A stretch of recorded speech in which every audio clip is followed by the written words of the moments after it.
Hello, this is Dr. Paul Cottrell, and I'm going to be doing a video on the overnight repurchasing agreements from the Federal Reserve and institutions that access the Federal Reserve window. There's been some activity that's been taking place recently that I think that we should start thinking about as we move towards the first quarter earnings for 2026. I'm doing this recording on January 4th, 2026. Thank you for joining. I greatly appreciate it. Please make sure you subscribe to all my channels. I have YouTube, Brighteon, Bitchute, and Rumble. You can also follow me on X, GETTR, Substack, Buy Me a Coffee, and Patreon. If you like the content that I provide, please donate on my website, thestudio-reykjavik.com. You can donate through Stripe, PayPal, or Buy Me a Coffee. You can also be a paid member to my Substack and Patreon channel. All the videos I do are for free, so please help support the work. I also have PDFs about different topics in research that you can take a look at. I also have under broadcast, radio, live, and paper, which is a new feature. So under broadcast, radio, that has my audio podcast that you can download or listen to. Live has the links to my live streams, typically during the trading session. And then paper is a new feature that I have where you can get top news that I generate that you can take a look at and read. So please use those features. I greatly appreciate it. All of that is for free. I have ebooks on finance, on genomics, on artificial intelligence, and endocrinology. So take a look at those if you'd like. I also have supplements.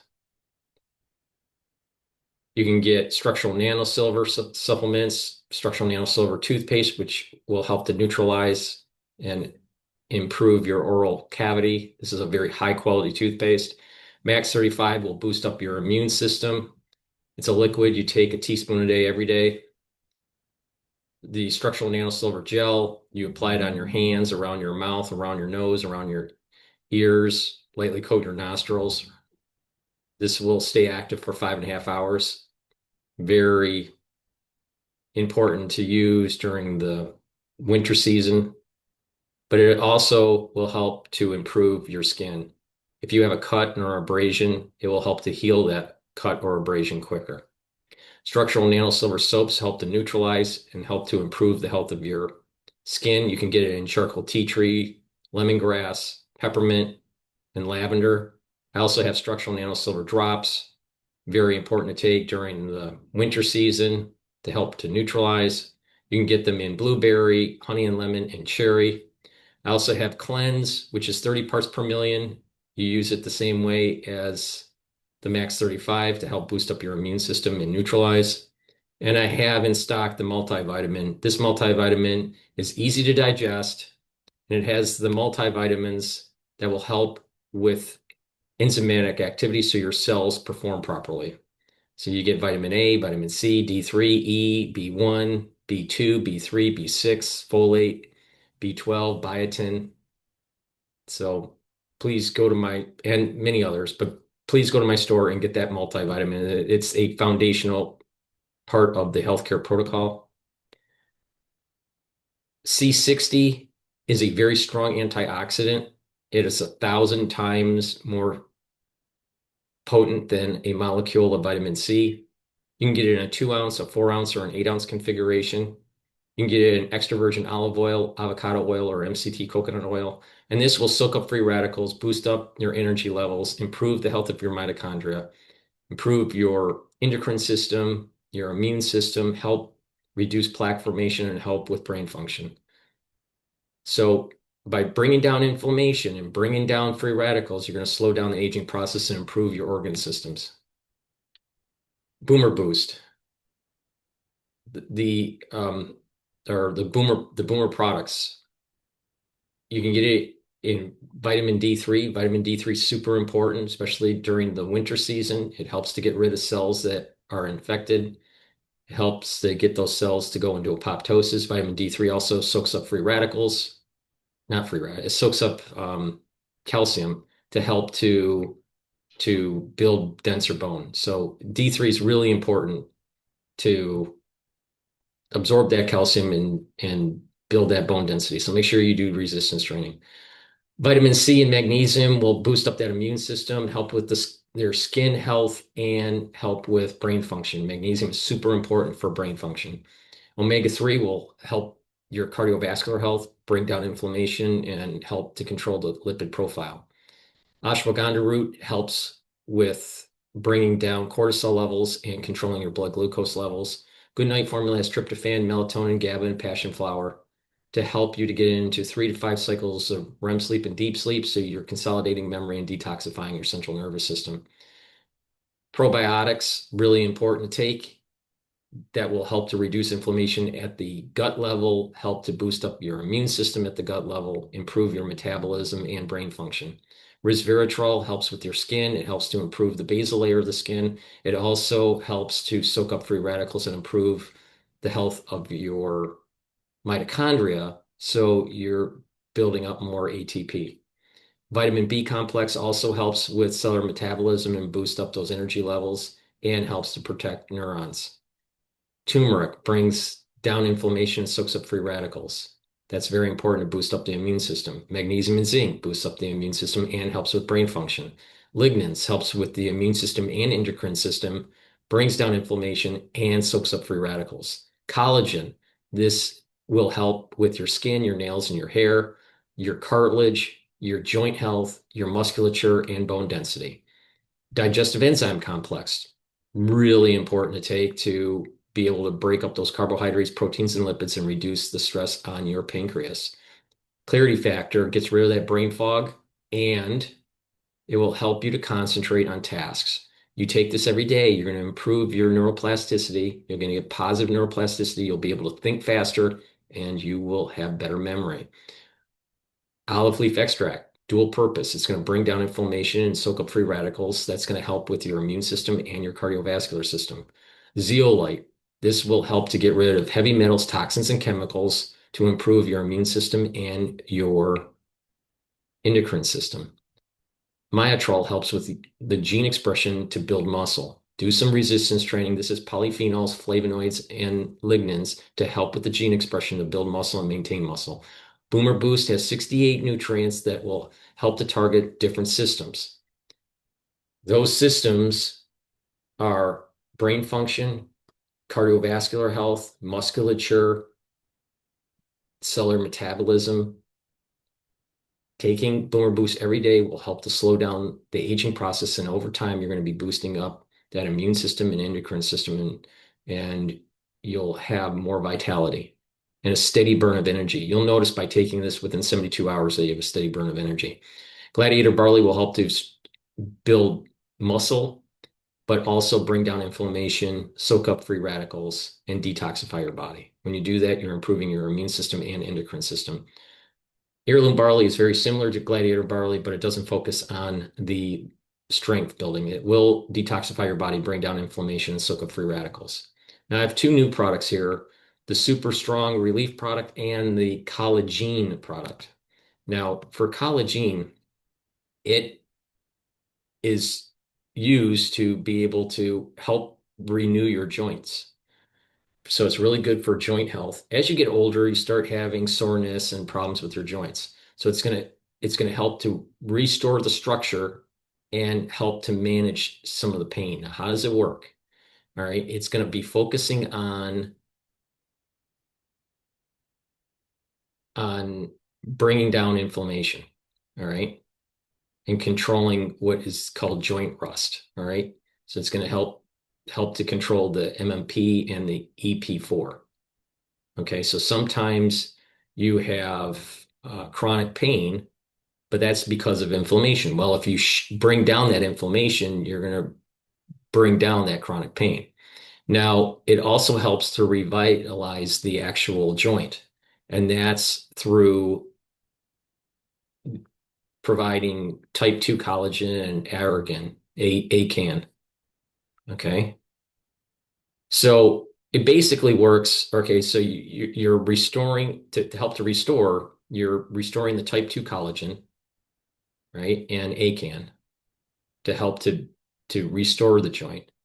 And you're trying to silence the pain and stop the destruction by reducing the inflammation, and it corrects the defective channels that send chronic false pain signals from joints to the brain. So it's helping to manage this NAV 1.4, which is the pain channel gatekeeper. And it also helps to suppress the primary enzymes responsible for destroying existing collagen. So it's halting the MMP3 and the MMP13. And then it will also help to open up channels. All right. It activates the glucosamine transport channel. This will help to facilitate optimal delivery of glucosamine directly into the cartilage cells for repair. And then it also ensures chondroitin utilization. Okay.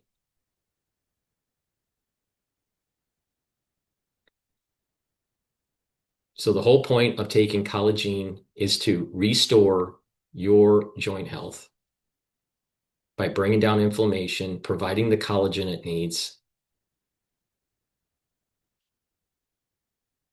and to reduce the inflammation and help with the pain. All right. So take it if you have joint issues, take the collagen, but you can also stack this with the collagen to help rebuild that joint. And the other product is super, super strong relief.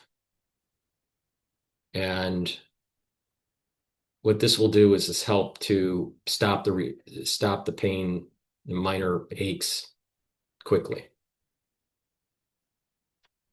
So it's a topical solution. It's a topical application here, and you just use it if you have on your muscle pain or even joint pain. All right. So I have these two new products. Take a look at them. They're very high quality. And then I have deodorants. You can get them in citrus or peppermint, lavender, and tea tree. They're made from essential oils from the Himalayas, very high quality, and they're dual purpose. Use them as a daily deodorant, but they will also help to detoxify your body. When you detoxify your body regularly, you help your endocrine system and your immune system. I also have anti-aging boxes that have been curated at different price points for you to slow down the aging process or target certain systems. Like if you want to target just anti-aging, I have these different boxes here, the beginners, the advanced, the deluxe, the super deluxe, but also you can target skin. I have skin products here where you get the gel, the vitamin C, and the collagen. I also have products that are the anti-Fauci products that will help you to navigate through the winter season. I also have longevity boost box that has the Boomer Boost and your choice of Gladiator barley or heirloom barley. Getting the boxes will actually help you save some money. They're a little cheaper than buying them individually. I also have the longevity boxes. This one's the immune system box where you get the lignans, the turmeric, and the olive leaf extract. So go to my store, the-studio-reykjavik.com, and get those great products. I also have classes. You can get knowledge on pulmonology or immunology for only 25 bucks. You get lots of PDFs and lots of videos, get lots of information. You get a unique password when you pay for the module. You can log in as many times as you want. You just log in into classes and type in your password, and you can download the PDFs and watch the videos. So those are some great ways to help support the work. Please go to my store, the-studio-reykjavik.com, and get the great products that I offer. If you follow my advice, you can slow down the aging process and boost up your immune system. All right, with that said, what I want to do is go to the Fed data now. We're going to talk about the overnight repurchase agreements. This is where the Federal Reserve has an open market window for institutions to access if they need money short term. This is usually overnight lending. Depends on when the next business day is. But I want to show you that this is the activity that's been taking place for 1 month. Or I'm sorry, 1 year. 1 year. All right. So you have let's see here, 1 year. Okay. So this is 1 year, 1 year graph. Now, so we're having 2025 all the way up to our current. And you notice that most of 2025 was pretty flat, not much being at. And then all of a sudden it blips up in June. All right. And then flat again. But then what is interesting here is that over time, individuals or an individual is accessing the overnight window and asking for 5 billion, another 5 billion in October, and then 2 billion, another 2 billion or 3 billion, and then it jumps to almost 30 billion, just under 30 billion, 29.4 billion. Then it comes back down and it's asking, for 4 billion and another 5 billion. And then it comes back up in December 1st, 13.5 billion. And then near the end of the year, it was 16. And then all of a sudden it was 31.5 billion. This is in billions of dollars. All right. Now people would say, oh, that's no big deal. But the reality of the situation, it is a big deal. Now take a look at what happened 10 years ago. Or no, max. Let's go to max. All right. This is going to 2020. I'm sorry, 2000, year 2000, all the way to 2026. All right. The area that I just showed is this area right here. What was going on in 2025 and the tail end of 2025. All right. In December.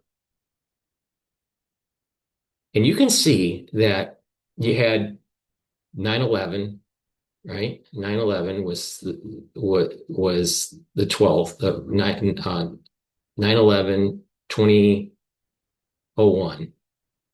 And during that time period, you're looking at about 6 billion being needed. But the access window was starting to become more and more prevalent. All right. But it stayed within about the 5 billion range, 5 billion range. This is when you had the easy money starting to flow in and the subprime mortgages started to be generated. And then you had these different mortgage-backed securities and credit default swaps being created in the financial industries. So all of a sudden, it starts, you can see that the magnitude starts to become more. All right. It's getting closer to 10 billion. And then all of a sudden, you had Lehman, the crisis. This is when institutions were starting to have problems in 2006, 2007. All right. And then Lehman goes bankrupt, and then it's nice and calm again. Now, it's calm because there's a different tool that the Fed was using, and that was through TARP to help the banks. So it was calm, calm, calm, calm, calm. And then all of a sudden, COVID. All right.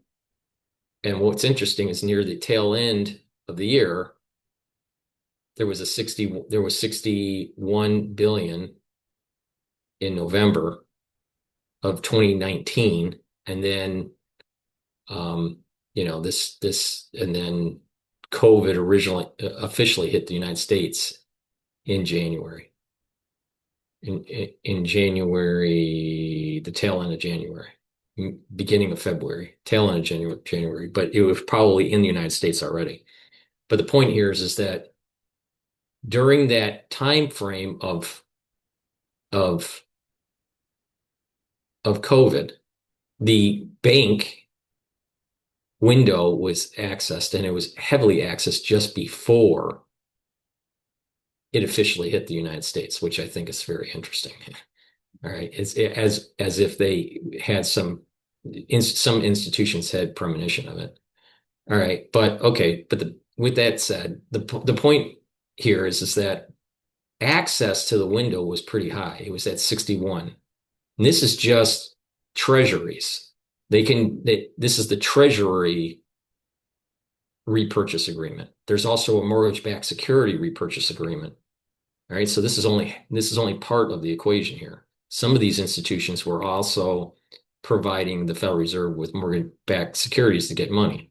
So if an institution needs short-term liquidity, they give the Fed some treasuries and some mortgage-backed securities. They get money back, and then they have to repurchase them at it, and then they have to, pay a certain interest on it, which is the Fed funds rate.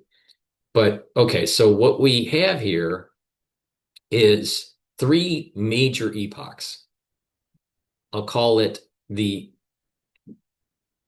pre-Lehman epoch, right? Where there was lots of funding that eventually led to the fall of Lehman, all right? The COVID epoch, where funding was happening during COVID and also just before COVID, all right? And then you have this year. It doesn't normally have the bottom line here is it's normally inactive. There's some activity, but it's low. It was very active during the heyday of the mortgage-backed security and the credit default swaps. All right. But that died down. COVID. And then, COVID, like in February of 2020, it was 8 billion that was accessed during COVID. All right. And then there was in December, it was 15 billion. And in October, it was 55 billion. November, it was 61 billion. Something big was happening here. And then all of a sudden, we had that major shutdown from COVID. Well, you start seeing that there's a lot of activity that's happening here, right? And it started in June. What happens in June? It's around, it could be tariff related. It may have even been crypto related. Who knows? But some stress in the banking industry. So I'm a little concerned about like, what does this mean? All right. Yeah, lots of activity in this epoch. What do we have? Major financial crisis in the mortgage-backed security realm. What do we have here? Pandemic. What's going on here? Is it war? Is it some sort of financial crisis? I don't know. But the thing is that you're talking about a lot of activity in a very short amount of time, starting from June to the end of the year. All right. And even at the beginning of this year, there was 19 billion, $19.5 billion that was accessed on the 3rd. So and then shortly after that, we end up, hitting Venezuela. Are we going to have, more military conflict? Is this epoch really trying to, give some liquidity to the banks to be able to absorb the shock of some sort of military operation? Maybe the banks are exposed to longing oil and that oil is going to go down because of an oversupply and they're trying to absorb the shock. Or maybe there is something to do with counterparty risk with China. I don't know the answer to these questions. I do know this. Each one of these epochs has led to a major crisis in the world. The crisis of Lehman, right here, and the crisis of COVID. What's going on here? What crisis is starting to emerge? Now you got to remember the access to the Fed window isn't lagged. It happens before the big event. See the access to the window before Lehman blew up, before Bear Stearns blew up. All right. So the access to the window happens before the access to the window in November of 2019, the access to the window in September of 2019. This is all before COVID. Now, people would say, oh, they're just trying to have liquidity near year end for Q4. Okay, well, why don't you see that same level of activity every year? You don't. So it's a problem. This is a signal of something building up. Some sort of stress is building up. It could be related to crypto. It could be related to war. It could be related to, um, some sort of geopolitical conflict in Europe or in the Middle East. I don't know. I don't have the answer why it's happening, but I do know it is happening. So, you know, how to play this in the market, I'm not really sure. It may be prudent to have some cash on hand when there's a market correction to be able to withstand it, but these epochs are usually pretty bad. Now, it doesn't guarantee, it's also going into an election year. And if they want to weaken the Republican Party, then the powers that be could tank the market and hurt the Republicans in the midterm election. So it may be prudent to have about maybe 10 to 15, 20% of your portfolio in cash to be able to withstand the shock and then buy into it. But I feel as though there's some sort of market correction. There may be a 10% market correction in S&P 500 coming in Q1 or Q2 of this year. But something doesn't look right here. Something to me is stating that there's a stress that's building up in the system, and this is not your normal operations of illiquidity. And you just, and this is just, just to tie you over, and it's simple. No, because why didn't that happen in 2024 or 2022 or 2021 or, in 2018? 2017, 2016. See, it doesn't normally happen. This is Lehman crisis. This is a financial crisis, and it's starting to build up because of all these mortgage-backed securities and credit default swaps. Also, the war in the Middle East. This is COVID, and this is something new. Is it crypto related? Is it oil base related? Is it some sort of Iran related or China related? I don't know, but something's building up. All right, with that said, it may be prudent to have about 10 to 15% or maybe even 20% of your portfolio in cash because there may be a 10% correction in the S&P 500 in 2026, most likely happening in the first quarter or second quarter. Another thing to keep in mind is maybe this is the signal that's starting to build up on maybe the Mag 7 are going to burst. Maybe this is an AI bubble beginning the signs of stress. And, this is maybe potentially the early signal for the AI bubble. I don't know, but I definitely know it's not normal. This definitely not normal. So please go to my store, the-studio-reykjavik.com. Help support the work that I do by getting the products that I offer. Make sure you use discount 5, all caps discount number 5. You get $5 off any order. If you spend $100 or more, you get a free gift until supplies last. Thank you for listening. Please share the links and ask your social media to follow me. And hopefully you are paying attention to what I'm saying about this overnight repurchase agreement with the treasuries. Thank you for listening and have a nice day.